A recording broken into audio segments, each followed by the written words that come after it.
Minutes for Collective Action. Welcome and thank you all for joining us during these uncertain times. We will begin shortly, but first I have a request. Please join me in a moment of silence in memory of the tragic loss of lives which we witnessed recently in this country and which has unleashed a torrent of anguish, pain, and grief all across the US, as well as sparked a global movement against inequity and injustice wherever they occur. Now I'm going to start. Please join me.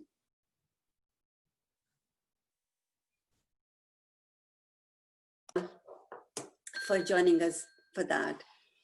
It's my privilege this evening to welcome you all to our conversation focused on environment, a topic that is of vital interest to all of us. Special welcome to those of us who are joining us from India, and special welcome also to those who were with us when we had our first Be a Change Agent last year. And in fact, I'm going to recognize, has Mr. Bhatkal joined us yet? If he hasn't, we'll welcome him then. Satyajit Bhatkal from Pani Foundation is going to be joining us, and we'll welcome him whenever he joins us. So glad you all have joined us this evening to continue the discussion we started that time. It goes without saying, of course, that we would have much preferred to see you all in person, but these are unprecedented times and there's no avoiding that fact. In a matter of just a few months, COVID-19 has brought the world to a halt and has upended all our lives and our plans and has injected a new sense of urgency to be actively taking action on the impact the pandemic is having on a range of social issues that are important to our community. It's ironic that this virtual setting has opened up these discussions to so many others who would otherwise not have had a chance to listen to the diverse perspectives that are present today here. Today's meeting on environment is the second session of this four-part Be a Change Agent series of conversation that ICA is facilitating this month and in July as a follow-up to our first meeting focusing on the same four issues that are important to us and our members at ICA. And those are health, environment, women's empowerment, and education. This is the second one, and we still have two more to go. We hope all of you will join us then. That first discussion last year was about understanding and learning about the nature of the philanthropic intentions and commitments in the community towards social causes and social advancement, as well as social entrepreneurship.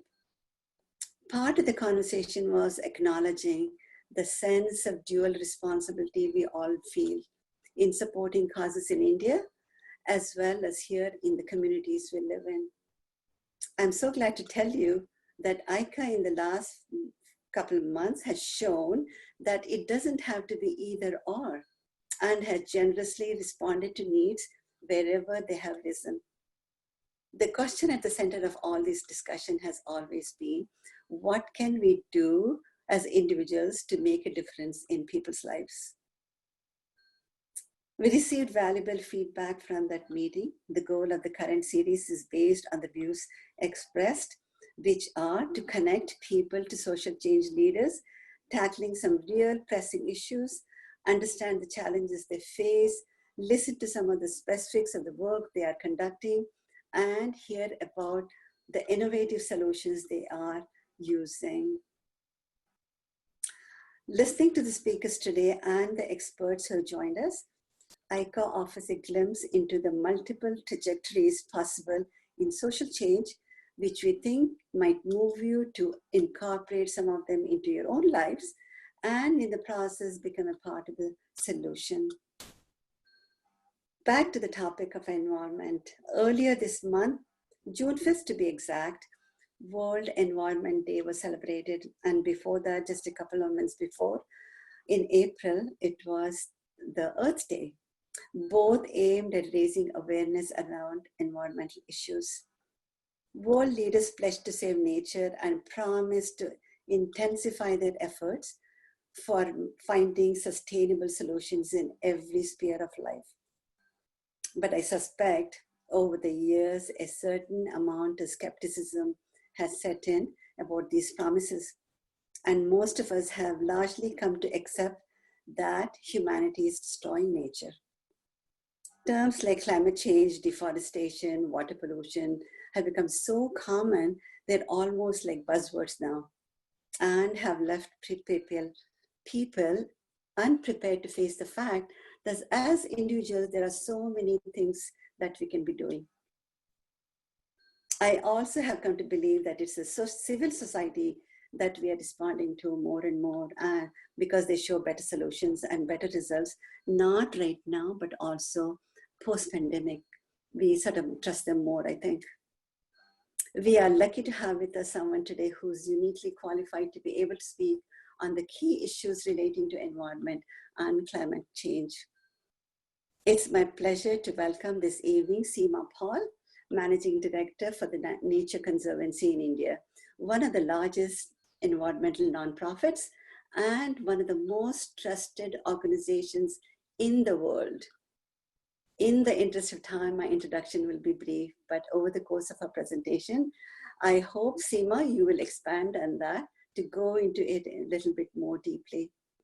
Seema has had a dedicated career in the field of environment, working across philanthropies, intergovernmental organizations, NGOs, and the media.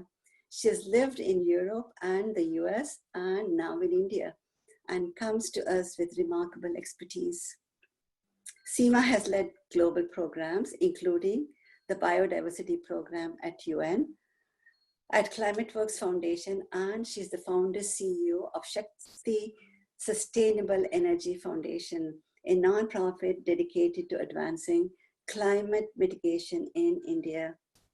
She currently serves on the board of one of the world's top 20 research-led conservation NGOs in India, which is called, it's a long name, it's called Ashoka Trust for Research in Environment and Ecology. What caught my eye on their website was to read that they are working to support India's vision of developing without destruction by finding science-led solutions to challenges at the interface of conservation and development. That got me so excited that I had to read the whole website in one sitting. I'm really excited to hear more about that and looking forward to the conversation. Now I invite Bhupen Mehta to introduce our moderator, Sudhanshu Jain. But first, just a few housekeeping items to remember. This is a 90-minute meeting. Seema's presentation that Sudhanshu will be initiating will be about 30 minutes, and then we will move on to the Q&A feature and address as many questions as possible. Please keep your mic on mute when not talking. Do send your questions to the chat section and add your name, both first and last names, and the organization you're part of. Also tell us where you're calling us from.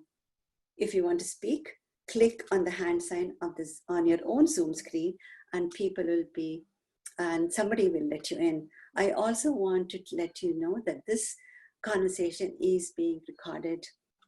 Thank you. Bhupen, take it away.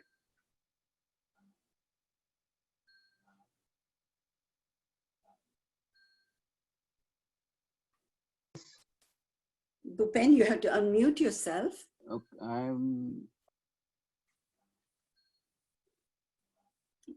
You have to unmute yourself. Thank you. Can you hear me now?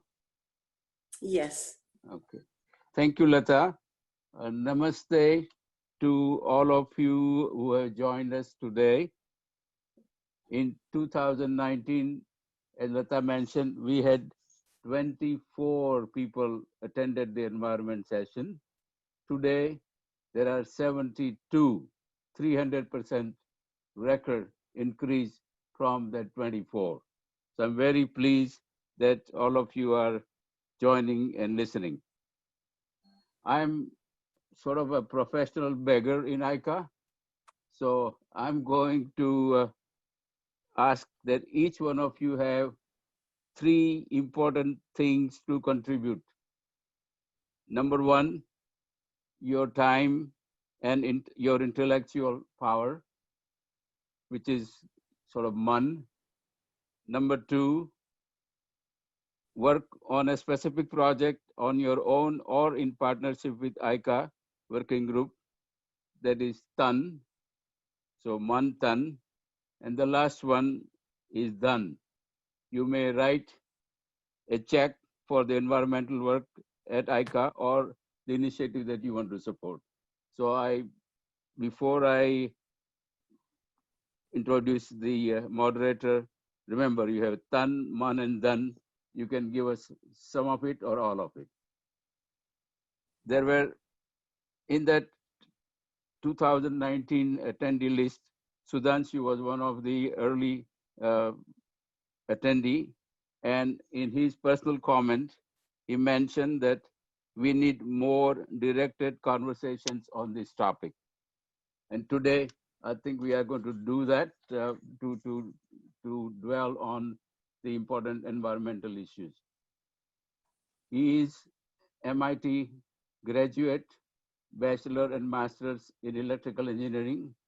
He worked in Silicon Valley in high-tech companies. He retired in 2008 and has become a full-time volunteer, teaching in schools, working with the city of Santa Clara in the Planning Commission.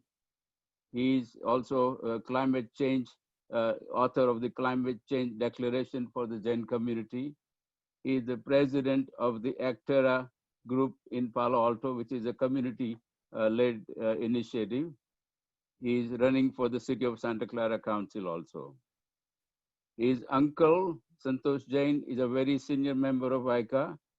And now I invite Sudhanshu to moderate this discussion on the environmental issue. Sudhanshu. Thank you, Bhupinji, for those very kind words. I'm pleased to see that we have so many people joining us this evening. As Bhupinji had said, that I saw Al Gore's Inconvenient Truth movie in 2007, and that convinced me that I had to retire and work on this problem. Carbon dioxide levels in the air were 280 parts per million before the Industrial Revolution. We are now at 415 parts per million, which is a 48% increase. The carbon dioxide is released when we burn fossil fuels. That CO2 traps the sun's energy just like the greenhouse where we grow tomatoes in the winter. Magically, there's no heat source in that greenhouse and our tomatoes remain warm. That's basic physics. 80% of the world's known reserves of fossil fuels must stay in the ground if we are to leave a healthy planet for our grandkids. 97% of published climate scientists affirm that global warming is from human activities. And what the COVID-19 pandemic has shown us is that we must listen to scientists. We're now seeing COVID infection rates surge in Arizona, Texas, and Florida because people aren't listening to scientists. It's absurd when some people say that we need less testing. The debate over human-caused climate change is over. We now need to figure out how much warming is, quote, safe. Originally, that number was 2 degrees Celsius, but now more and more scientists are saying that 1.5 degrees should be the limit. Many people are even saying we need to get back to the pre-industrial revolutions, below 300 parts per million. Coal is the worst fossil fuel. Not only does it produce the most carbon dioxide per kilowatt hour, but it also produces particulates, mercury, arsenic, cadmium, sulfur dioxide, and many other toxic materials. Many people in the US object to more restrictions on burning fossil fuels because they point to India and China and say, why should we do more when China and India continue to build more coal-fired power plants? India expects coal-fired power capacity to grow 22% in the next 3 years. In the US, there are no plans for any more coal-fired power plants, and most are being shut down ahead of schedule. An increase in coal-fired power generation capacity would be very bad news for India's cities, 14 of which feature on the World Health Organization's 20 most polluted cities in the world. People are amazed now about how clean the air is in Delhi due to the reduced fossil fuel usage because of COVID. In the US, wind power is already cheaper than electricity generated from coal in every instance. By 2025, solar power will be cheaper in every case. And by 2029, we expect solar power to be cheaper than natural gas everywhere in the United States. So we're already seeing the impacts of climate change with 1 degree of warming that we currently have. California experiences many more and more powerful wildfires. We see more droughts. The Atlantic hurricane season is expected to be more active with more powerful storms. We're in the middle of a great extinction event where up to 2/3 of bird species in North America could vanish due to the climate crisis. So before I go on and depress you even further, I would like to hand the microphone over to Seema Paul of the Nature Conservancy in India to bring back some hope to you all. Seema? Thank you very much. Appreciate the invitation from Lata to present this, our work in India to you all. And I'm also grateful to Sudhanshu for moderating this session. You guys have impressive credentials, and I'm so delighted to see names from different parts of India and different parts of United States now on this screen. Well, you can't take a flight to India, but at least we can get together in this fashion. As we were discussing the topic for today's presentation, there was a question as to whether the focus should be COVID or environment or climate change. The fact of the matter is that the three are very interrelated. You cannot focus on one, which is COVID. And if you want to address it and prevent such diseases from occurring in the future, you cannot do that without attending to nature and climate change. The loss of nature, which climate change is expediting, is the cause for COVID-19. You've heard of the story from China that COVID-19 started in the wet markets of Wuhan province. Pathogens from the wild got into the wild food that was being sold in those markets, wild flesh, and passed over to the humankind. Now, it's not true that this transition would not happen if majority population is vegetarian. There are other ways that this pathogens can transfer. And when it comes to the loss of nature and climate change, those are indeed the underlying drivers for such diseases. And a full 70% of the infectious diseases, new infectious diseases, are being caused by the way that humankind is interacting with nature. Today, all of us have to observe safe distancing and use masks. The safe distancing that we really need is between nature and humankind. So with that, I'll move to the second slide, please.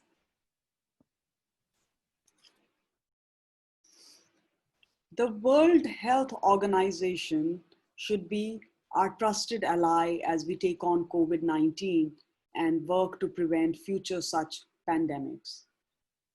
The World Health Organization, or WHO, has come out with a 10-point manifesto on what we should be doing as we reconstruct society. As you know, the economic recession that has been triggered by COVID-19 has given rise to moves by the governments to reignite the economic engine.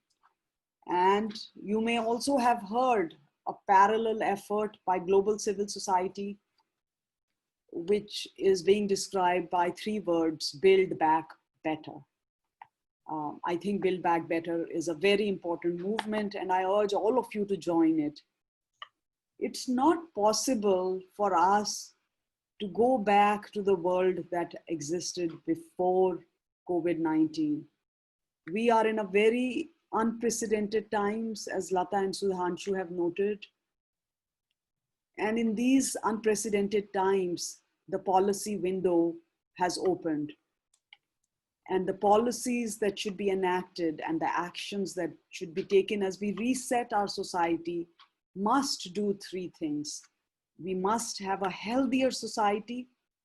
It will inevitably, in order to be a healthier society, have to be a fairer society. And we know that from our experience in the United States and in India.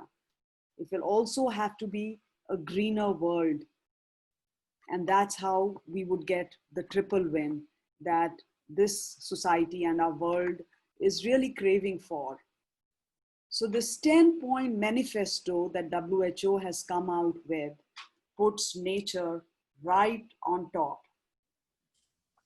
Its first prescription in this manifesto is to protect and restore the source of human health, which is nature.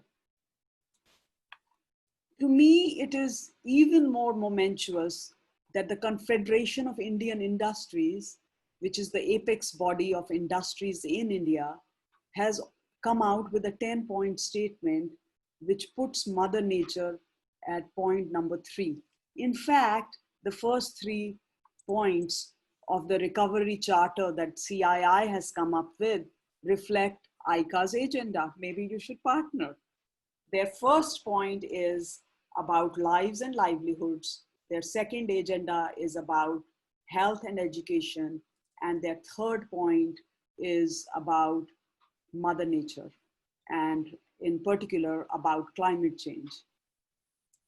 And the fiscal issues and the economy issues come at number 4. It is because CII has recognized that it is these first 3 issues that are essential for economic stability. Finally, the message seems to be getting heard in certain quarters. But Build Back Better is by no means secure. We need to keep working harder. Thank you for putting up this slide. I will speak to this one now. So Sudhanshu referenced climate change, and I've also mentioned how climate change is impacting nature in very, very manifold ways, which it's not even possible to go into the details of. And the countries around the world have made certain commitments to tackling climate change. It took concerted efforts by civil society in India and internationally for the countries to make these commitments. And even today, such efforts continue to be needed in the United States. Thankfully, in India, there is complete acceptance that climate change is occurring and that we need to tackle the problem. Prime Minister Modi at the Paris Conference of Parties positioned India as a leader on the climate agenda and took on a few commitments. One such commitment relates to sequestering carbon. Remember the example of the tomato that Sudhanshu mentioned in the greenhouse? You know, growing trees is, we're still on the previous slide, is a very simple technology for sequestering carbon. And India has said that because it is producing more and more climate, including from coal-fired power plants, it will try and sequester that by reforesting India. And it will sequester 2.5 to 3 billion tons of carbon by 2030 through this method.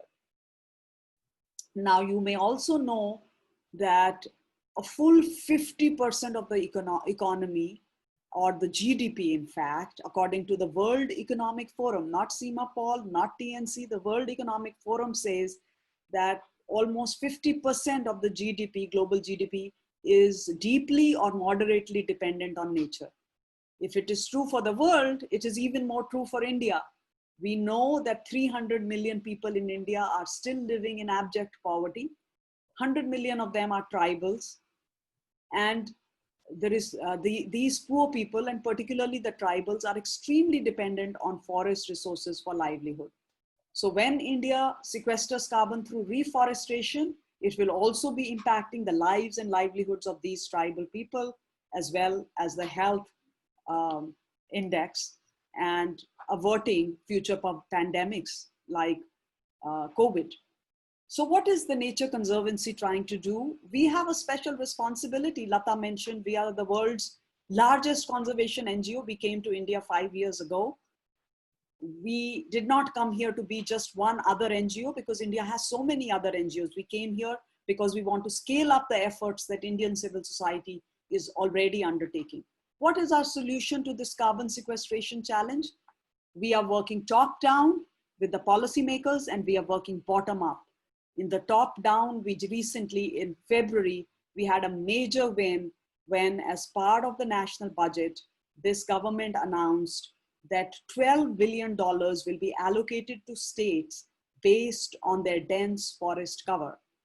Now, mind you, it doesn't mean that those states are required to spend that money on forests, but there is a clear indication being given to the states that forests must be conserved and preserved and expanded upon. So in the bottom-up effort, we are currently working with the states to show them how they have benefited, how the funding that they are receiving as part of the revenue distribution has increased when they have added forest cover, and how it has declined where they have actually lost forest cover. In addition, it's extremely important for us to demonstrate pilots, and we are doing a few of them. I'll mention one here, and I'll mention another one at the end of this presentation.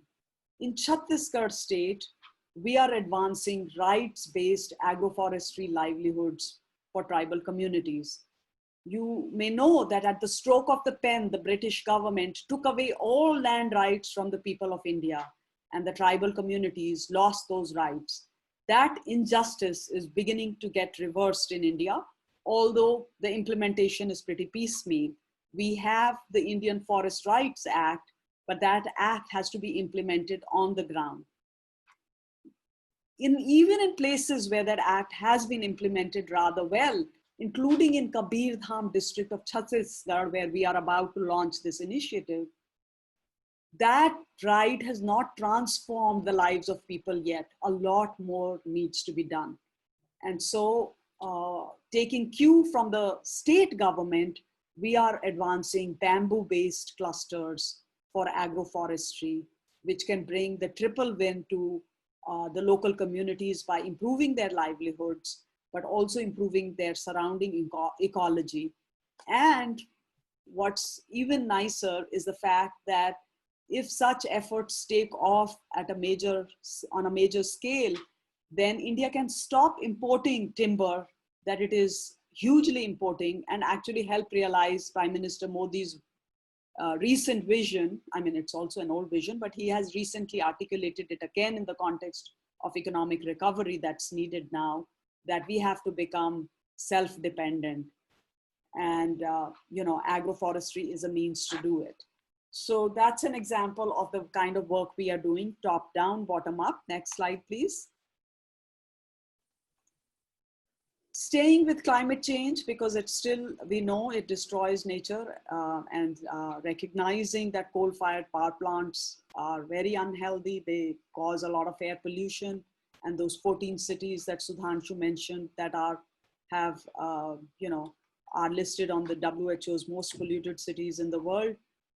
We need to advance, renewable energy.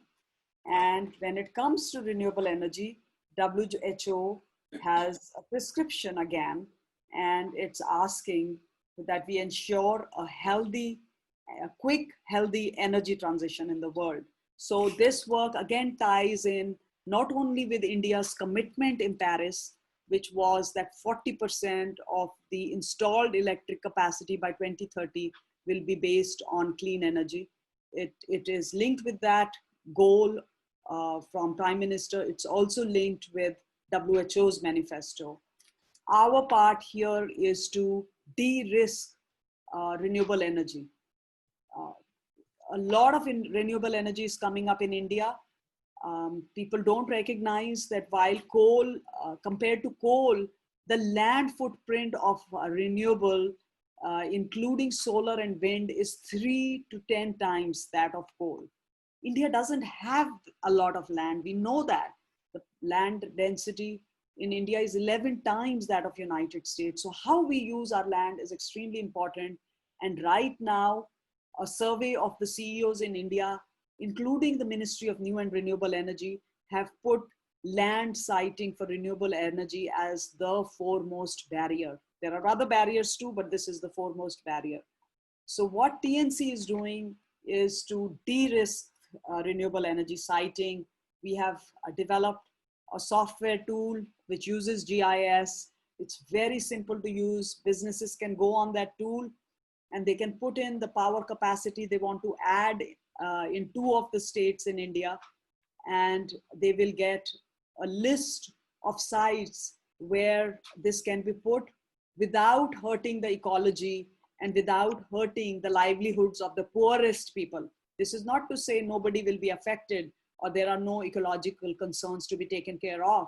There still are, but the most vital lands for ecology and the most needy people when it comes to poverty and their dependence on land will be, can be avoided in this effort to develop the infrastructure.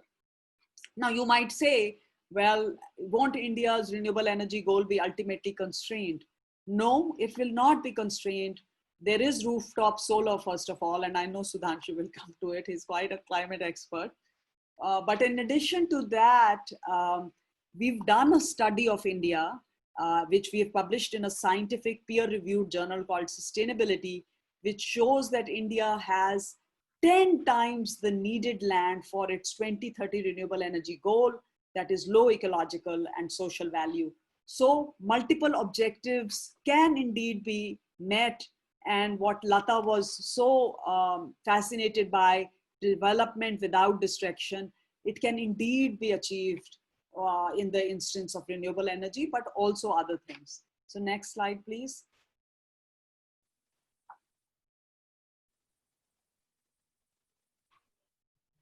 There is another prescription that WHO has come up with as part of its manifesto post-COVID.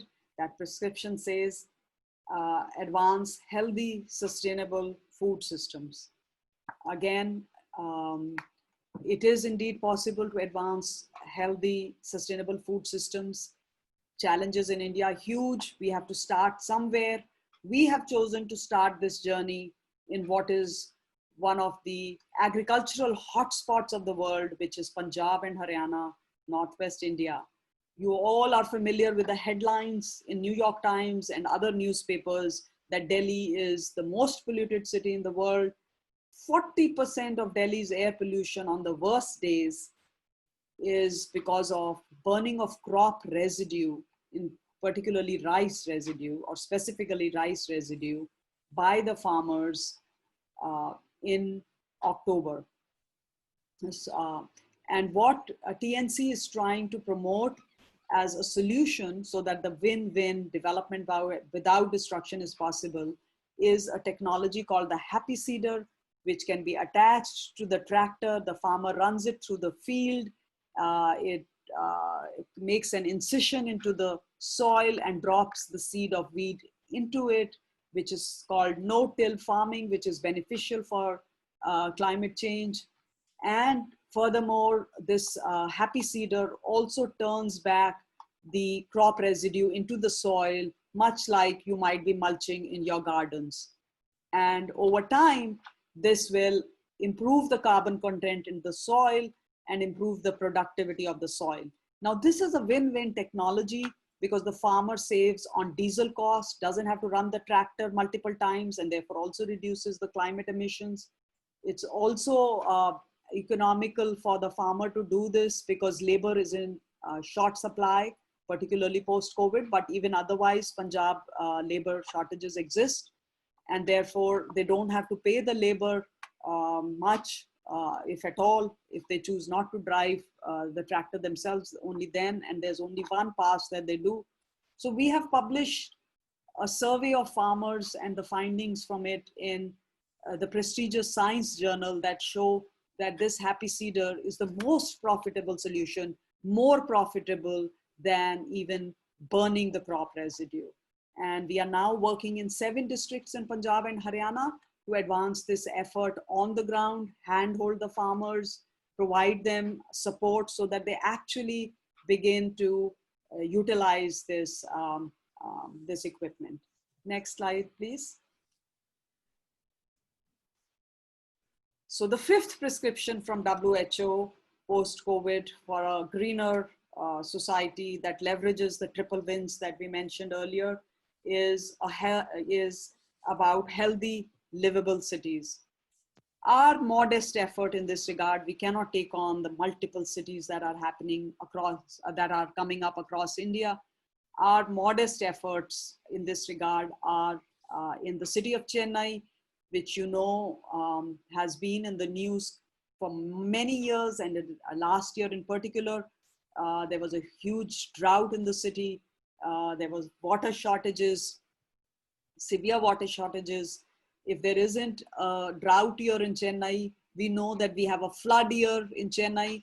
Now, the city has had 450 lakes that were constructed by their ancient emperors. These 450 lakes or wetlands are now reduced to only 150. The rest have been converted into real estate. But these lakes are like sponges. When there is excessive rain, they soak up that rain, and they help replenish the underground aquifers.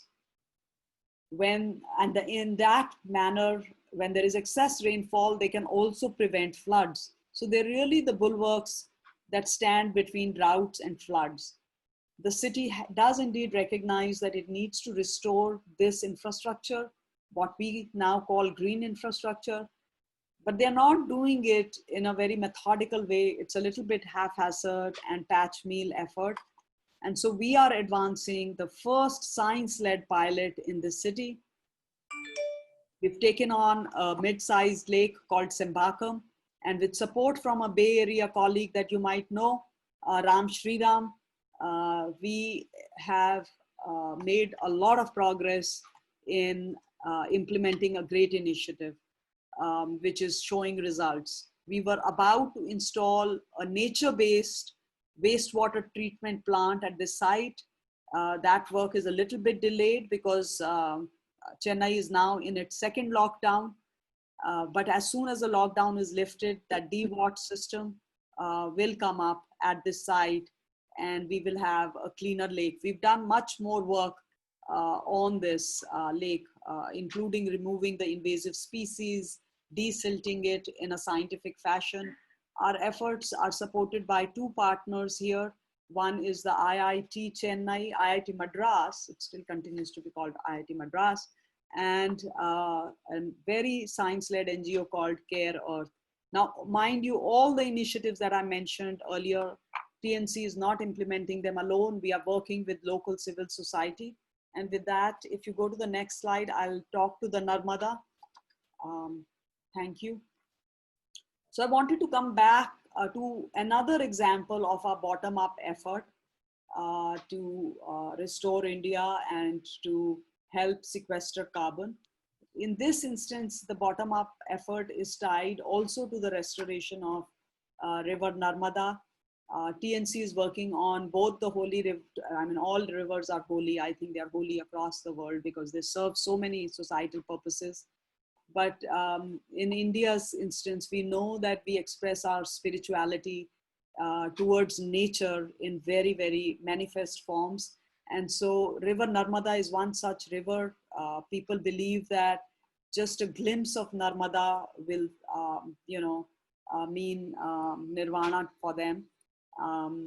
But they recognize, the state chief minister recognized that they had done some very unholy things to this holy river, and it was time that they turned the tide back. So we are supporting the state government in these efforts. We've carried out a scientific study across the River Narmada. You cannot, the state government is wanting to put up a lot of plants around the river. you cannot, put plants all across the river, all around the river, in the river basin. It is too much. You have to be very targeted, because you also have to ensure the survival of these trees. And if you plant hither, thither, then, care suffers. India's forest, this tree survival rate is pretty abysmal. So what we are doing is we are working very closely with the local communities. We've mapped out with them the indigenous flora and fauna. We've published a book which the Chief Minister himself released. Then we work with the communities to identify which of the species, tree species, they have greater interest in, because they can get livelihoods from the fruit or from the herbs that those trees might also, promote. And we are helping the communities plant those trees. The government has taken extremely well to our initiative. They are, in fact, putting in their own money in parallel with us to help this effort succeed. And such an effort has so many wins.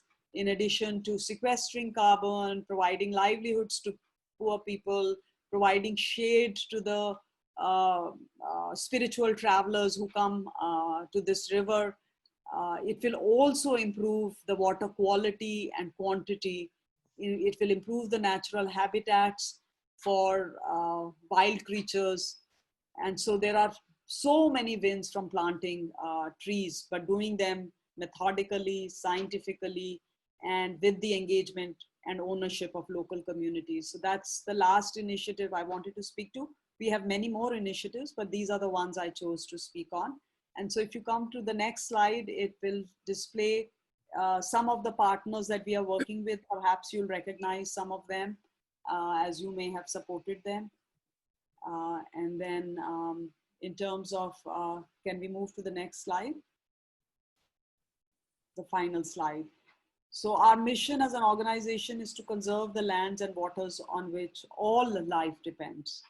All life, human, wild, all life is dependent on land and water.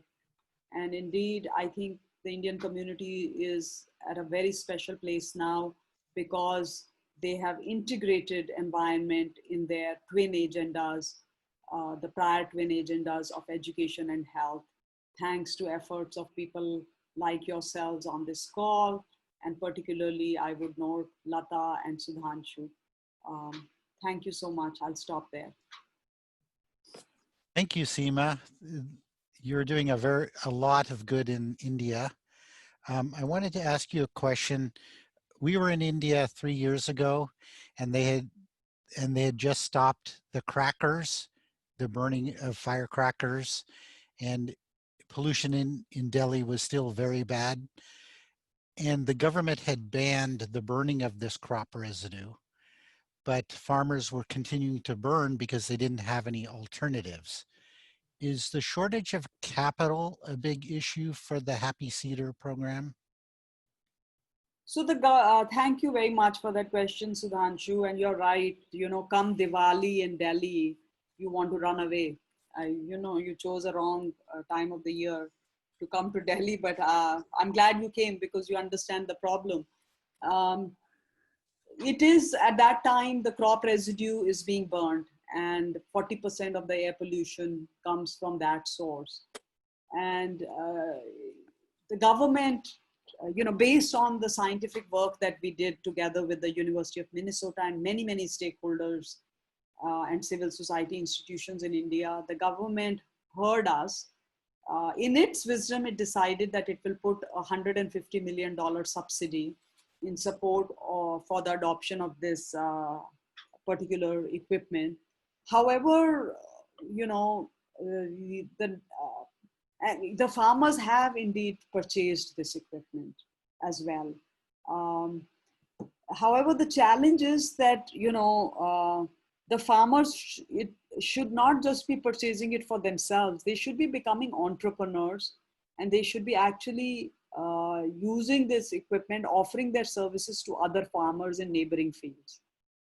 So, and that is not yet happening. So a lot of farmers are still not using the Happy Cedar.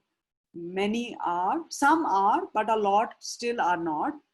Because this equipment is needed only for a very short period of time, it's almost about 3 weeks maximum. Investing about $1,500 to purchase this equipment still doesn't make economic sense to the farmer. What would make sense is a service provider modality in which some farmers who purchase it turn into service providers. And that's the place where we are working. We are trying to promote entrepreneurship around it. The second, I think, key thing that needs to change is behavior. And we know that behavior change is very difficult.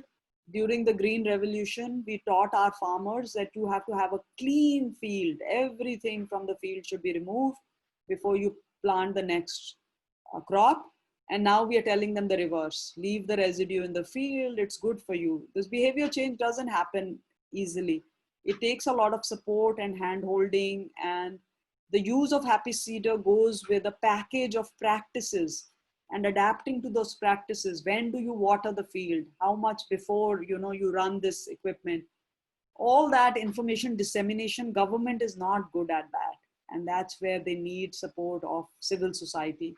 And that's where we are stepping in. We are right now in the process of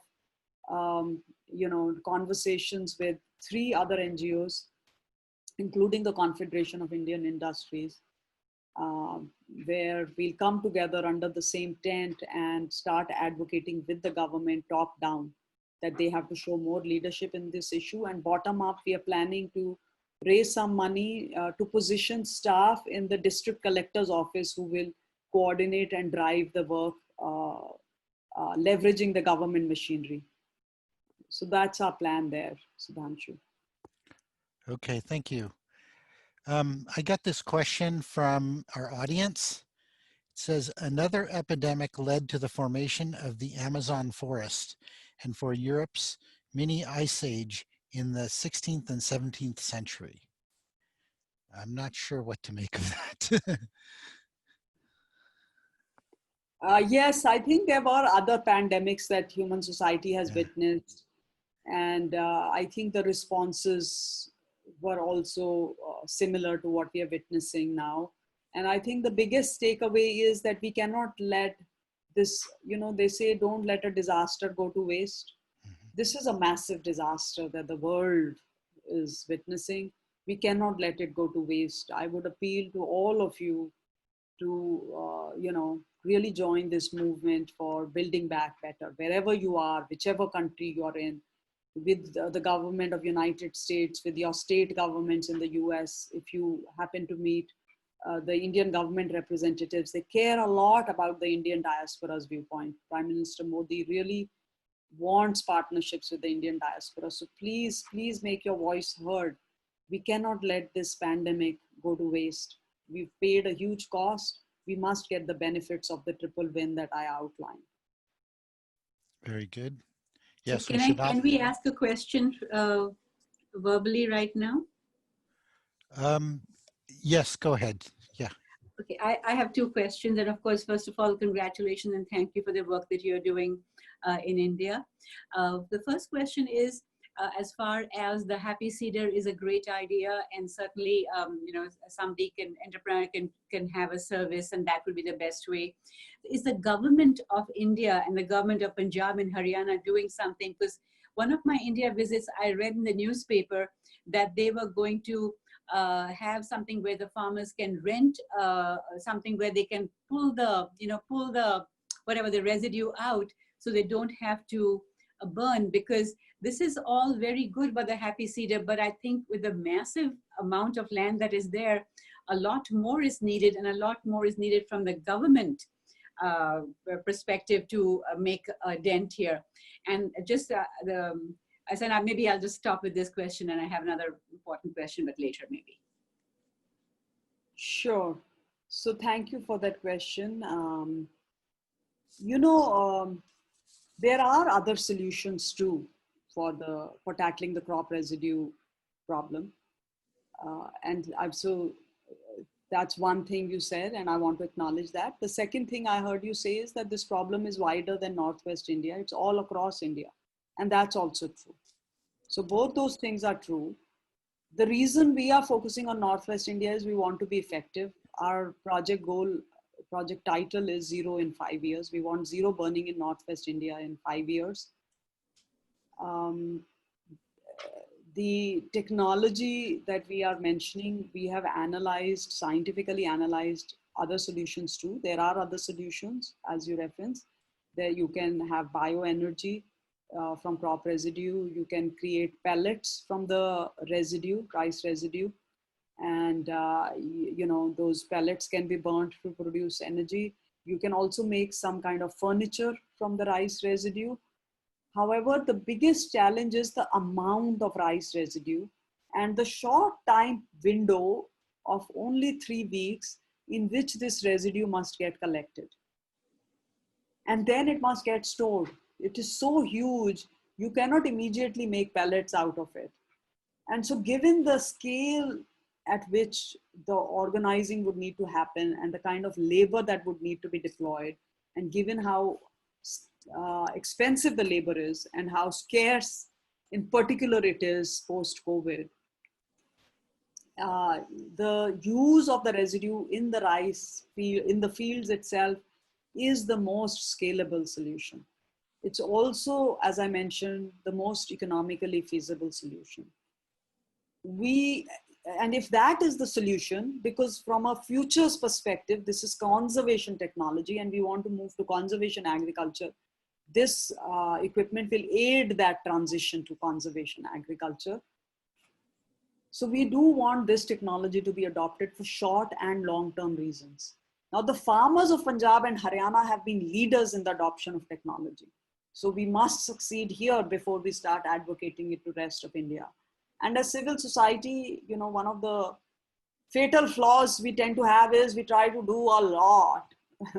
We want to take on everything. So we are trying to be mindful that even just succeeding in Punjab and Haryana is a big enough goal, and we will just focus there for now. So those are some of our underlying, you know, reasons for what we are doing and the way we are doing it. I hope I answered your question. Yes, thank you. Thank you. Hello, I have a question. Sorry. I have some questions that I want to ask. If Okay. you have a question, please raise your hand, and then Lata Ben will send that to me over a text.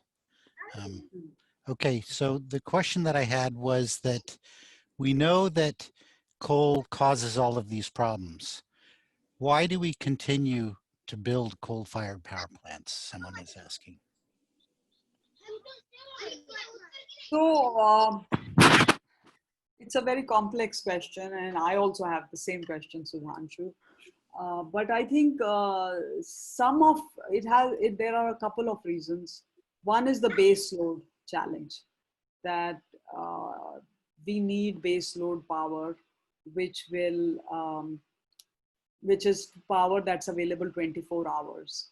And with the renewable, the sun shines when it shines and the wind blows when it blows. And so how do you supply power when the sun is not shining and the wind is not blowing? So there are technologies that are beginning to advance. There are batteries that are increasingly being able to store that power and will be able to supply it at the time that sun is not shining and the wind is not blowing. But there is still much more that remains to be done with that technology to be able to service the base load needs. Second is that the price of the solar is beginning to come down, so it is becoming competitive, and that's definitely a trend in the positive direction. The challenge that India has to address is an underlying challenge of our power utilities. They are in a financial mess, and addressing that financial mess will require a lot of political will and leadership. And so far we have not seen that. And unless that underlying challenge is addressed, and there are philanthropies, including from the Bay Area, that are stepping into addressing that challenge. Hewlett Foundation, for example, has shown a lot of leadership and ambition there. And I commend them for what they're trying to do. on this Indian problem of the economic mess that the utilities are in. And that mess is linked to the free power that we provide to the farmers, which then has created this problem that because the power, while it is free, it is erratic. The farmer doesn't know when it will come and when he will be able to withdraw water using gen sets from underground and water his field. So he keeps the equipment running through the night and day. And so we've withdrawn excessive water from our aquifers. All these problems are so interlinked and complex. But yeah, I mean, it is a complex issue. Even in this economic package that Prime Minister Modi has announced, there are some good measures, there are some green measures. But one of the things they have announced is 100 coal mines will be auctioned. And the idea is that instead of importing from Indonesia and elsewhere and paying our dollars away, let's mine them here. So that's also happening right now as we speak.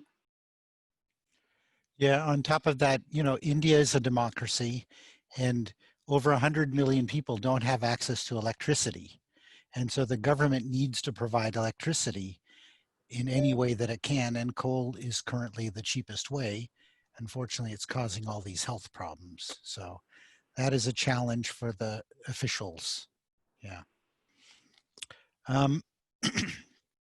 So we had another question here that I'm going to ask, is that you have this SiteRight tool where you find degraded lands that are not suitable for much other than putting up these windmills and solar.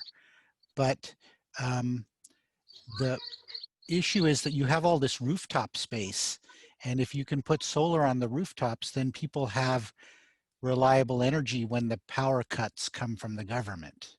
So is there an effort to put more rooftop solar rather than using up this land that could be used for something else? You're completely right, Sudhanshu, that rooftop solar would be the best approach, but there are several barriers in India. But I think state governments are now stepping in and they're trying to unblock or address the barriers. Takeoff is still somewhat slow. Even when we developed our own tool for us to get data on the amount of rooftop available in those two states where rooftop solar could be, applied, was very hard. We don't have that data available at the city level of the amount of rooftop available. So the way rooftop industry or solution providers are working is that they are going to big companies which have a lot of roof space and they can use it as captive power. One of the challenges is that if you have rooftop solar, as you would know, some of you I'm sure have the rooftop solar, you have to be able to sell it back. You have to be able to give it back to the grid when you have excess of it. And there should be schemes that allow you to cross-subsidize your own power bill or for you to get paid back. So India has not been able to resolve this challenge of being able to put the power back in the grid. Our grid is also very weak. It has to be a smart grid, and there are ongoing efforts to make it a smart grid and to introduce the smart meters that will enable the rooftop solar to really take off. In the meantime, it is industries which can use the power captively that are going in for rooftop solar. Okay, next I'll call on Pramod Desmukh. Can you ask your question now? Hello. Hello. As far as the farm residues, the burning of farm residues is concerned, I am located on the border of Maharashtra and Telangana and Karnataka. Earlier, some 4-5 years back, we had this problem. But however, we have overcome this problem by installing and setting up this decentralized these biocoal manufacturing these industries. And they are collecting these farm residues very successfully and making the biocoals and providing the biocoals to the industries in nearby cities like Aurangabad, Hyderabad, and other cities for industrial area. So they are getting also good clean fuel, and this burning of farm residues, the impact is reduced. Thank you, sir. Mr. Deshmukh, And this that is could very, be very interesting. replicated in other rest of India also. It's a very low cost and very effective technology. Yes, I think the government of India is also making efforts. I would just be curious to know how much of the residue is produced. In the case of Punjab and Haryana, 10 billion tons, 10 million metric tons of rice residue is produced and has to be collected in that short period. So the solution that you are referencing is valid. Yes, it can be because applied and must be promoted. But yes, I think, because go ahead. excuse me, but because my area is also a rice growing area. It's basically in the nearby the Telangana. It's a very totally rice growing area, including my area. We were also facing same problem a few years back. I see. Now it's totally resolved. Yeah. Okay. Okay. I have suggested this solution to Indian Council of Agriculture Research, New Delhi also, and we run Krishi Vignan Kendra KVK, that is also supported by ICR. Great. It's excellent to hear that. And yes, the government is also promoting a few other solutions. It will not be a one size fits all approach. By no means do I mean it's a one size fits all approach. We will need all these solutions to coexist. In the case of Punjab and Haryana alone, our recommendation is that this is the most economically viable solution given the amount of rice residue. But there are certain districts, even in Punjab and Haryana, where the solution you mentioned will be more applicable. So there is a place for multiple solutions to coexist. Yes. Thank you. Okay, we had a question about plastics pollution. Is the Nature Conservancy doing anything about plastics? There's so much single-use plastics now. Yeah, so in India, we are not addressing this issue, although there are a number of other civil society institutions that are working on this problem. It's a very, very serious problem. I was in Sri Lanka a couple of years ago, and I was talking with somebody who's working on this issue, and they very gently told me, but very honestly told me that their beaches are really polluted, and that pollution, including the plastic pollution, is coming from India. And so we really need to address it for our own oceans. Fisheries are a very vital source of food and protein for Indian population. And we need to address this challenge. There are other civil society institutions that are working on this in India, but we are not working. Globally, we are working on fisheries and on oceans and the challenges of oceans, and addressing plastics is one of the things that we are taking on in addressing the challenges that oceans are facing. There was a question about water shortages, and I noticed that on your list of projects, of 8 projects, 5 of them are related to water. And so the question was about rainwater harvesting, and I hope you can talk a little bit about the work you're doing in Maharashtra. Sure. So we all know, or perhaps don't know, that the way that climate change will be experienced in India, the most severe impact will be with respect to the water.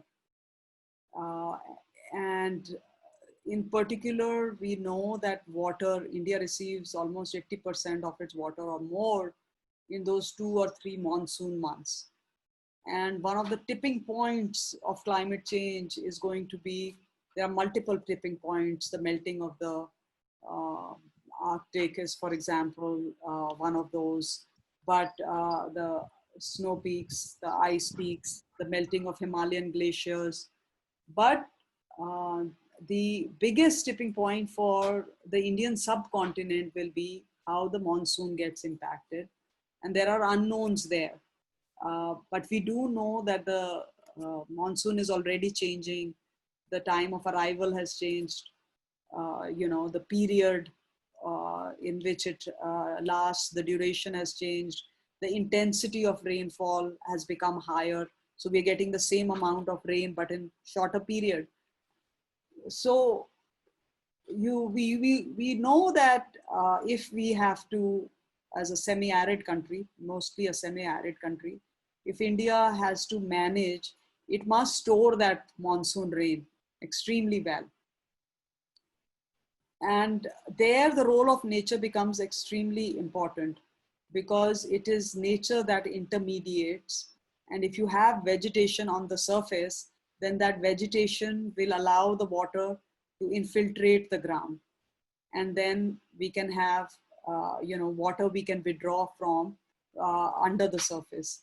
And obviously, whatever bodies we have on the surface, they should also store that water, which is where the example I gave of Chennai and the work we are doing there comes in.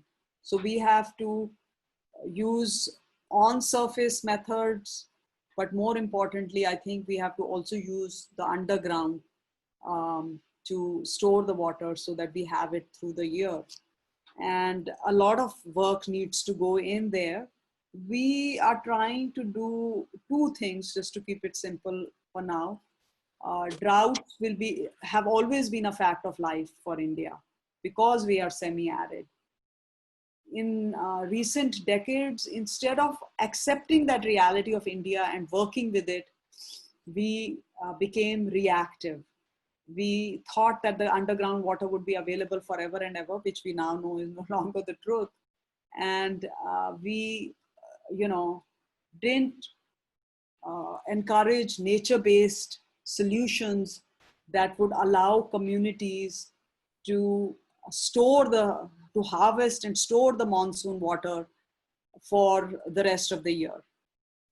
And so the way government started intervening when there was a drought was to have reactive policies. They would start giving loan waivers to farmers, which have created another economic mess.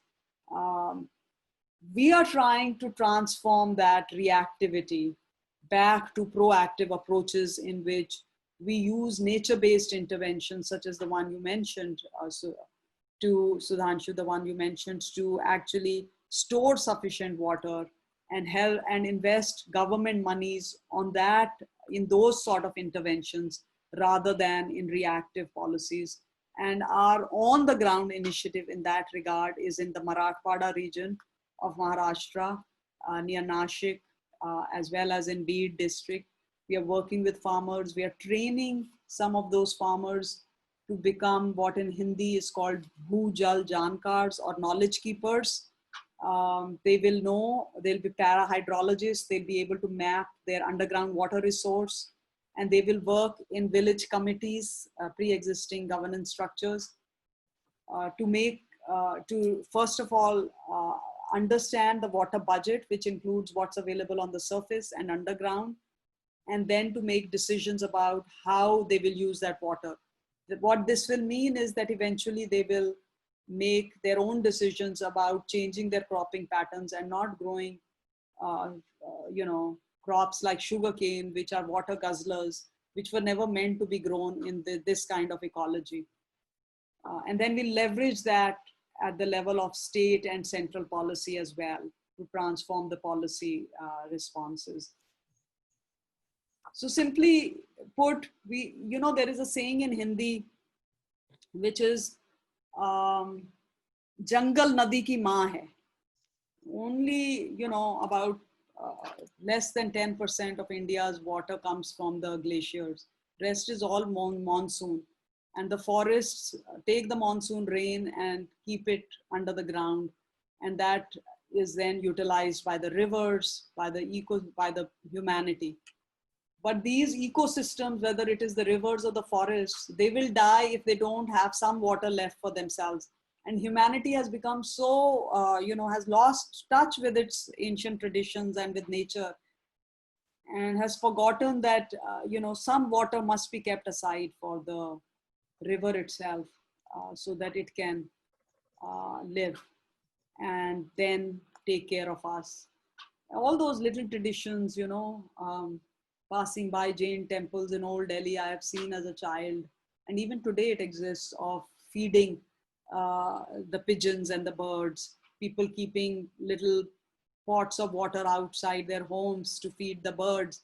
They all had meaning. These birds are the pollinators, you know, they provide so much free service, and without pollination, we will not have agriculture.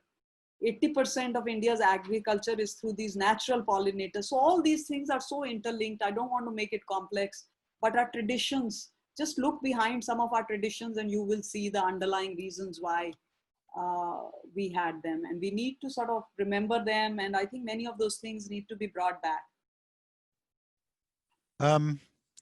So a number of people here would like to help, and you know, they can offer their time or their money. And let's talk about the money. So India has clamped down severely on foreign funding of NGOs in India. An organization needs to have the Foreign Contribution Regulation Act certification, FCRA, in order to be able to receive funds from abroad. So how does the Nature Conservancy manage without an FCRA certification? And how would money donated by ICA members be used by TNC? And are you applying for FCRA? Yes, indeed, we are applying for FCRA. In the meantime, there are two ways that you could help us. There are many ways in which you could support us. Financially, the dhan part, tan man dhan. So the dhan part, I think there are a couple of ways in which you can still support TNC. The first is that we are a global organization. We have been raising money for our India chapter internationally as well as in India. Almost half of our money has been raised in India, but right now we are facing a challenge on that front, I have to admit. Internationally, you can, if you want to donate, you can send it to the nature conservancies in the US, and you can earmark it for India. And my colleague Anita Schwartz can explain that much better than I. So you can contribute in US dollars and have tax deductibility on your contributions, and it will be applied to our work in India. And many of you also have investments in India, perhaps, and other means through which you generate revenues in India. So you can utilize those to give us the funds in India. We have a particular shortage in the Indian rupee account, and we would really appreciate that. But whatever is most feasible and convenient for you is welcome. Okay, I just got another question here, and you and I had talked about this. This question is, what is the impact of dams on the Narmada water quality and the flow? And you told me this very interesting story about how people bathe in Narmada for spiritual reasons, but the water's not actually coming from the Narmada. It's being diverted from other rivers. Is that correct? Yeah, so we are all familiar with this tradition of Kumbh Mela and the spiritual bath that we take. So in addition to the Kumbh that takes place at the Ganga, there is a Kumbh that also takes place on river Shipra in Madhya Pradesh. And the river Shipra has run dry and there is no water left. So a few years ago, if you came to India, you might have seen hoardings at the airport itself about come to Ujjain, take the holy dip in Ujjain in river Shipra. And what they did was that they brought water from Narmada to the Shipra, and people were, believing that they are taking the holy bath in the Shipra, but it was actually Narmada water being diverted. Not to say that the Narmada is not, holy in itself, but it's a little bit ironical that we love our rivers. We know that, they are linking us to Mother Nature and then back to spirituality. Ultimately, we all become part of nature, right? So it's ironical that we should have destroyed the Shipra and many other rivers like that. Even the work that I mentioned to you that we are undertaking in Marathwada district of Madhya Pradesh, of Maharashtra. That work is linked to our efforts to revive a river called Dev Nadi. Dev is God. The river of gods has been, it no longer exists. It, so we are trying to revive that too. And the role of nature is very critical. Jungle Nadi ki maa hai. We have to have jungles to have our rivers back, because we don't have snow-capped peaks that feed all our rivers. Majority of our rivers are forest-fed rivers. And what about dams? The question was about how do dams affect, are they good or bad? Yeah. So, I mean, if I was to just narrowly focus only on the dams, then dams are bad. Dams destroy the ecology of the rivers. They do not allow for free-flowing rivers. And if the river is not free-flowing, if it is interrupted in parts, then the ecology of that river suffers. And when the river suffers, humanity suffers. Whether it is through lack of access to water or it is excess water that we get in the form of floods. So dams in isolation are bad, but Sudhanshu, you referenced climate change, and in so many different ways we are experiencing climate change right now. And if COVID was one known, we don't know how many such unknown events will come our way because of climate change. So in that context too, we have to remember that humanity also wants power. We are not willing to give up power. We can all compromise on our lifestyles, and perhaps we consume a lot. We can moderate that. But still, there are so many people who have no access to power. And if we have to provide them power, every form of power has its positives and negatives. We'll have to use some forms. Even with the renewable energy, I mentioned that the land footprint is very high. And that then has very important consequences for livelihoods as well as for ecology. So ultimately, the truth is we have to make some choices. And our view at TNC is that, we'll have to accept some dams. And so what we try to do is reduce the damage that the dams cause. And we have technologies which we call development by design, where you place the dam will often reduce the amount of land that you will lose, that will get inundated. And you will contain the damage to the river also by deciding where you will place that dam. In one instance, my scientist colleagues at TNC will kill me if they know I'm sharing this. But in one instance, in China, when we helped the Chinese government with the placement of the dam, it actually generated more power. But most of the time, this will not be true. It will lead to generating less power through dams there, but it will also reduce the negative or the environmental footprint. So you can minimize the damage, but you'll have some damage, and you'll have to accept dams as part of the larger solution to addressing humanity's need for power in a world of climate change. So there's another type of dam. They're called check dams. And I know TNC is promoting those all over Maharashtra. Can you talk about those? Yeah, so the check dams, I mentioned that you need nature as an intermediary to capture the monsoon rain and allow it to infiltrate the ground. Now, in this context, where you place that nature is very important. And there are many ways in which you can intervene through these nature-based solutions. One of them is through check dams. The check dams will slow the percolation of water, slow the runoff of water to the river or ocean or wherever, and will allow. What is a check dam? So it basically checks the flow of water, and it slows down the flow of water and enables it to infiltrate into the ground much better. So when there is better percolation into the ground, then you have more access to that underground water. So it's not a mammoth structure like the big dams like the Narmada Dam, which became so controversial. It's a very localized intervention. It's a nature-based solution. Okay, very good. So I think we're just wrapping up. I have, believe, one final question, and that is, my experience of the Nature Conservancy is an organization that buys land and protects it from development.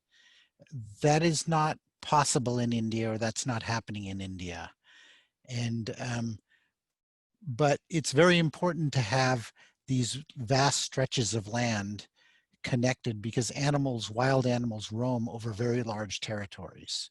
So there are these things called wildlife corridors. Can you talk about those? Sure. Yes, we were born as an organization that purchased land for conservation purposes.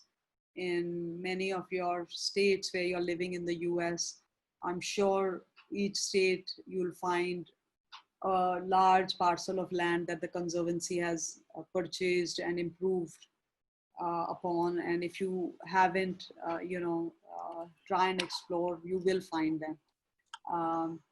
In India, in some other countries across the world also, we are purchasing land where this modality exists.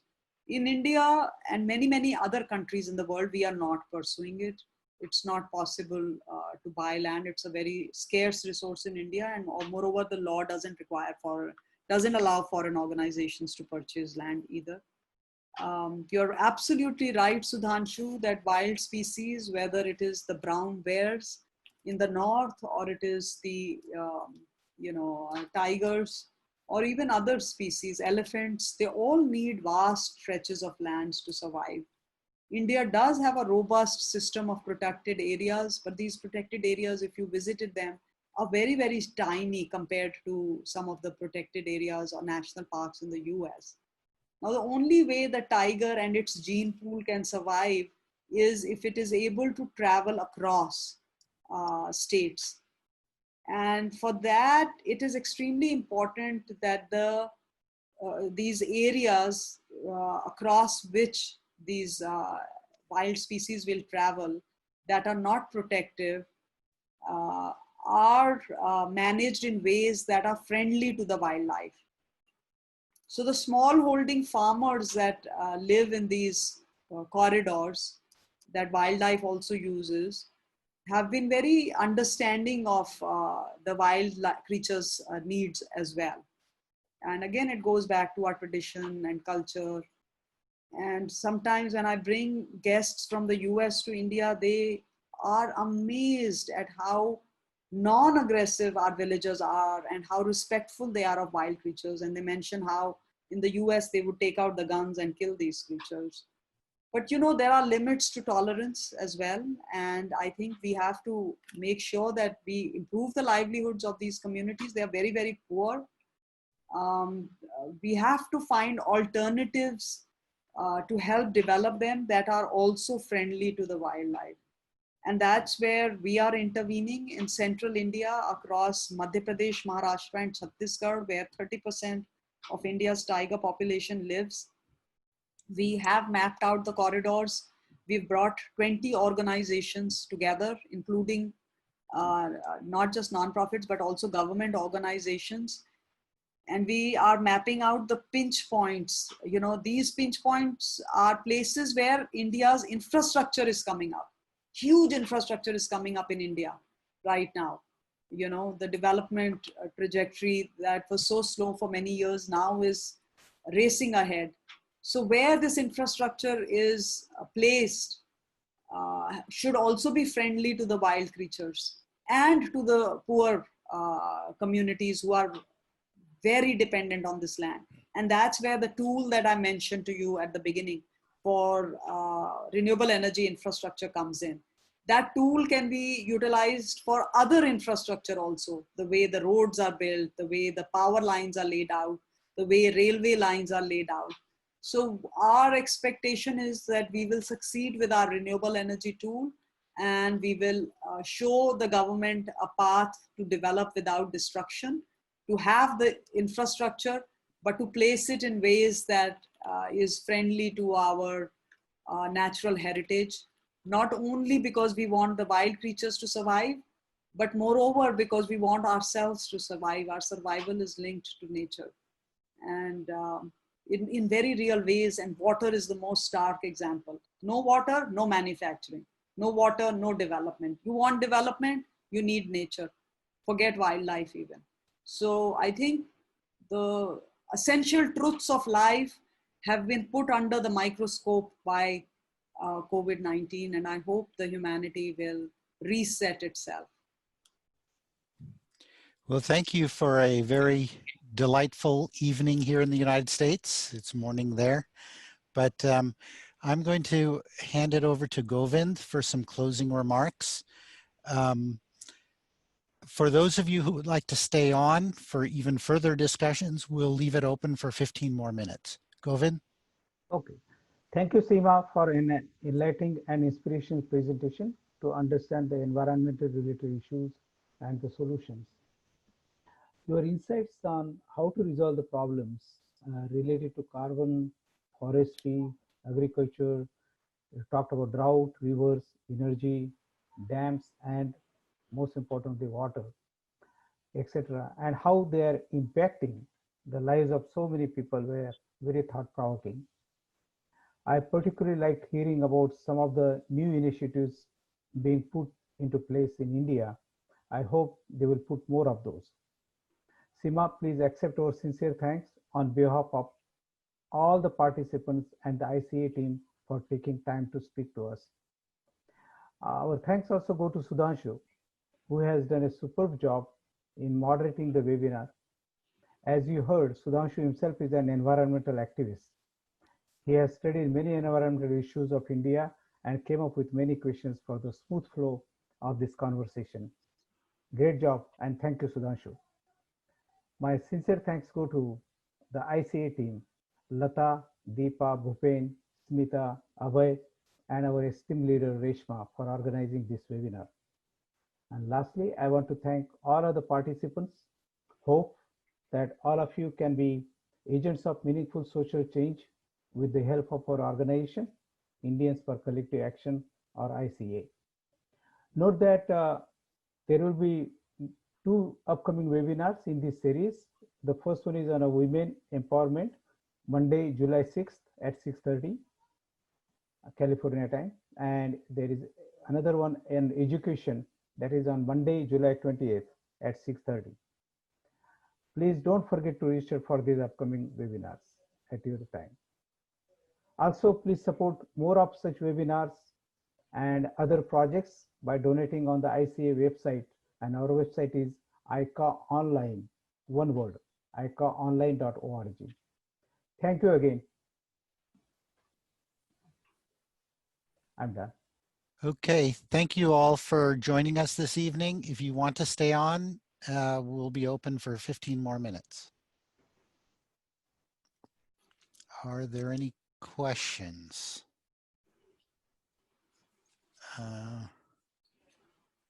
I don't see anyone with burning questions. Let me see here. Somebody from OVBI team wanted to discuss the water issues. Dolly Parikh. She has left, I guess. Okay. I think Correct. She had to leave for some another event. No, I'm right here. Oh, you are? Okay. Yeah. No, I think Anita has already reached out to me with her email address, how we can touch base with them. So Seema, I represent Overseas Volunteers for a Better India. And especially our team is focused on providing water security for rural farmers. And we have been doing a huge amount of work in the last 5 years with huge success with reviving the rivers in Maharashtra, Tamil Nadu, and also doing great projects looking to take up Pan Karnataka, and now starting some women empowerment initiatives in reforestation in Jharkhand. So we have really great success rate, but we are looking for partners in India that can allow us to have our footprint much wider, identify projects quicker, and be able to execute with some level of monitoring and evaluation that gives us more confidence of execution. So we'll touch base and talk about it as we move forward. Sounds good. Thank you for the wonderful work you're doing. Seema, can you talk about some of your partners that you already have? Yeah, so in Northwest India on the issue of crop residue burning, we are partnering with Precision Agriculture and Development. This is an NGO founded by Michael Kramer, who was awarded the Nobel Prize for Economics recently in the context of behavior change economics. And they have offices in Gujarat, and they now have a presence in Punjab as well.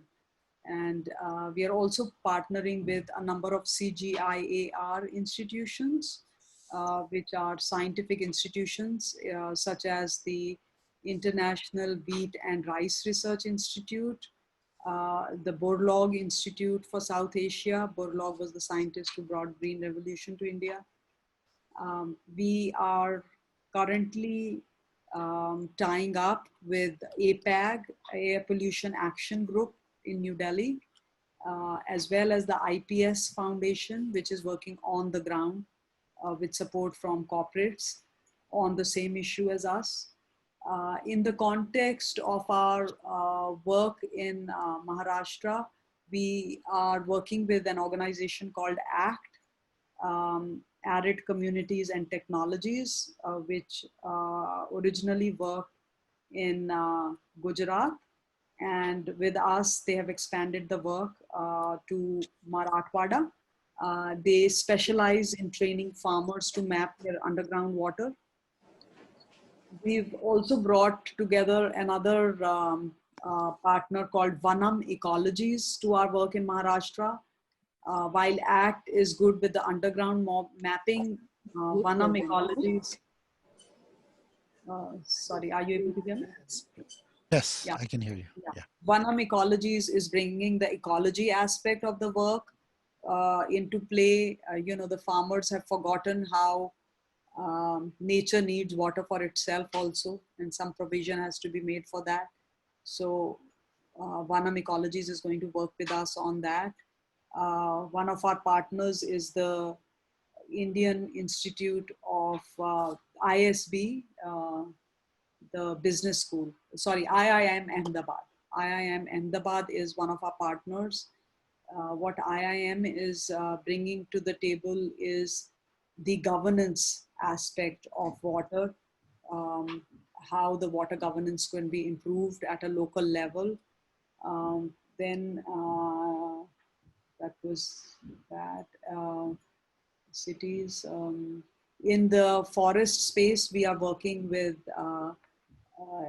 in Kabir Dham with a local NGO.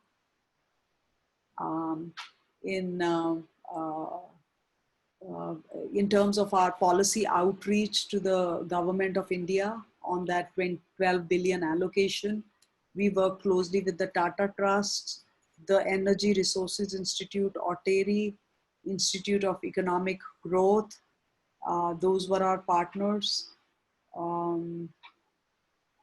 Then in Chennai, we are partnering with Care Earth as an NGO and IIT Mumbai. Our work is very science-led. So often you'll find we will partner with very on-ground NGOs, but we'll also partner with, because the on-ground NGOs really have their ear to the ground and they know the local political, socio-political, economic dynamics and the communities. And then we'll partner with institutions like IIT or IIMs because they bring strong science, whether it is science of economics or whether it is the science of hydrology. So in the case of Chennai, for example, you don't just dig a lake. When you're deep into it, there is a point to which you can dig the lake. And you just need good hydrological studies to be carried out for it. And so that's where institutes like IIT Chennai come in. So we are actually bringing science into play on the ground in India. Then we are trying to scale up by partnering with government on the policy side and with institutions that do good policy advocacy, but we're also going to partner with businesses because businesses also have a significant impact. We have a range of partners. So I had a question regarding newsletter. I was wondering if you have a newsletter. The reason is I read the Nature Conservancy letter here in USA, and it's absolutely wonderful. So as you mentioned, the bottoms up approach, where it would be that people themselves know what you're doing, understand the science, and if it is in different languages, they can see how they can contribute. And that could, over time, especially with the younger generation and other play a big part in making a change for the future. Yeah, I appreciate. Yeah, you appreciate your perspective on it. And yes, we do have a newsletter. We'll be happy to send it to whoever wants it in this group. If you would volunteer, we would be happy to send it. But yes, you're right about also inspiring the next generation. And one of the reasons we focus on cities is also because the future of the world is going to be very urban. But that's where people will also, the youth of today and tomorrow will have their first experiences of nature. And if those experiences are not positive, then we won't have stewardship from the next generation. Yeah, this is Abhay. Thank you. I'd like to just talk about some of the work that ICA has been doing. We've been supporting a lot of water projects and environmental projects in India and partnering with overseas volunteers, OBBI, for Better India, for the Indo water work. Another one that we are working with, which is scaling the water project, is IIT and influencing India's transformation. So they've taken one model and they're trying to scale it all across India. Other thing is Pani Foundation, who you may be aware of. So we worked with them, we honored them last year. Yes. And one of the earliest projects we supported was Ravi Chopra's People's Science Institute. And I noticed Debashish Sen is here on the call. And I would like Debashish to say, if he is not left yet, to talk about some of the work PSI is doing now. Debashish, are you there? He is on mute. Can somebody unmute Debashish? Yeah, now he's off mute. And if you have video, you can come on video too. Debashish, go ahead. Hi, everyone. Thanks to you for organizing this event. People Science Institute, now we have almost 3 decades of experience, especially working on natural resources management and livelihoods. And one of our key, some of our thematic areas that we are working on is environmental quality monitoring, especially drinking water in different parts of India. And apart from that, we also, while we are working with the communities, there is a lot of focus on both, not only on the the supply management part of the water, but also focusing on demand management. So particularly promoting practices like some of you might have heard of system of rice intensification, which like Norman Uphoff from the Cornell University had been promoting in different parts of the world. So we have applied the same principles in other crops and have been very successful. Whether it be maybe wheat or pulses and different oil seeds. So using less water to produce more. And for last 2 decades, we have been also working on reviving more than 500 springs across the Western and the Eastern Himalayan region, working both with government and also other civil society organizations. And this is the kind of work that we would continue to do. Also, another interesting area has been the Bundelkhand region, the poverty-stricken Bundelkhand region of India. And right now we are focusing in the Panna district of that area, working with about 200 or more communities. So in brief, those are the area. The focus, as I always like to say, in India is more on the supply management side, but we have to integrate the demand management aspects also. Like right now, the government has announced the Atal Bhujal Yojana, and there is a lot of scope of recharging aquifers, and as has been mentioned, of reviving rivers, and even springs contribute to a lot of base flows that we see in rivers are actually being contributed by springs. So it's the lifeline of the mountains, and we would like to continue to do work on those lines. And we are very thankful to ICA for who have been supporting us in these ventures. Yeah. If there are any questions, then I would be willing to respond to them. Yeah. Thank you, Debashish. I also want to just also ask, we have another project called Jhatka, which got quite a few grants from European Climate Change Foundation and Pisces Foundation in the US. And they're working on making the awareness of the climate change issues throughout India. So there are a lot of awareness programs, not direct work, but I think the awareness program helps in the socio-economic as well as political situation to be supportive of the work that you are doing, Seema. And I want to ask Sudhanshu, since he is part of Actera, which I was part of a long time ago, both co-founding Bay Area Action and Peninsula Conservation Center Foundation, which combined to form Actera, Action for Earth. And they're having the 50th year celebration this year. Sudhanshu, since a lot of people are here in the Bay Area, can you talk a little bit about the work Actera is doing? Yeah, Actera has been really helping people solve climate or environmental issues for 50 years. It started really around Earth Day, and then it was, as Abhay had mentioned, the formation or the coming together of two different environmental organizations. We're currently focused on two main areas. One is that of food. That's the food waste, and trying to get people to consume less meat, to move more plant-based because of all of the destruction in the rainforest and the water consumption for animals and the food that has to be consumed, and then the waste. What do you do with all the animal wastes? So we're focused on the climate impacts of food and food waste. And then we're also trying to, in the US at least, all of our electricity is moving towards all renewable, in which case we're trying to convince people to switch all of their appliances, their cars to electric. Because if all the electricity is coming from renewable sources, we're not consuming any fossil fuels. So your water heater, your furnace in your house, your car, they should all run off of renewable electricity going forward. So those are the kinds of things Actera is doing.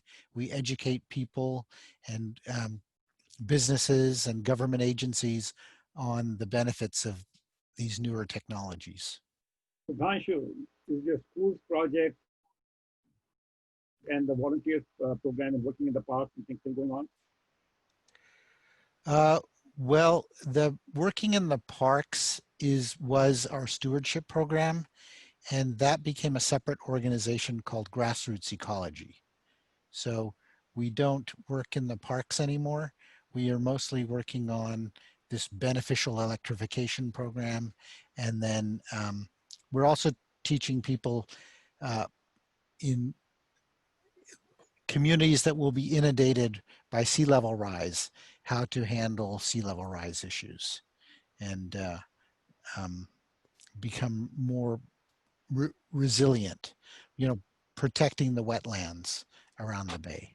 So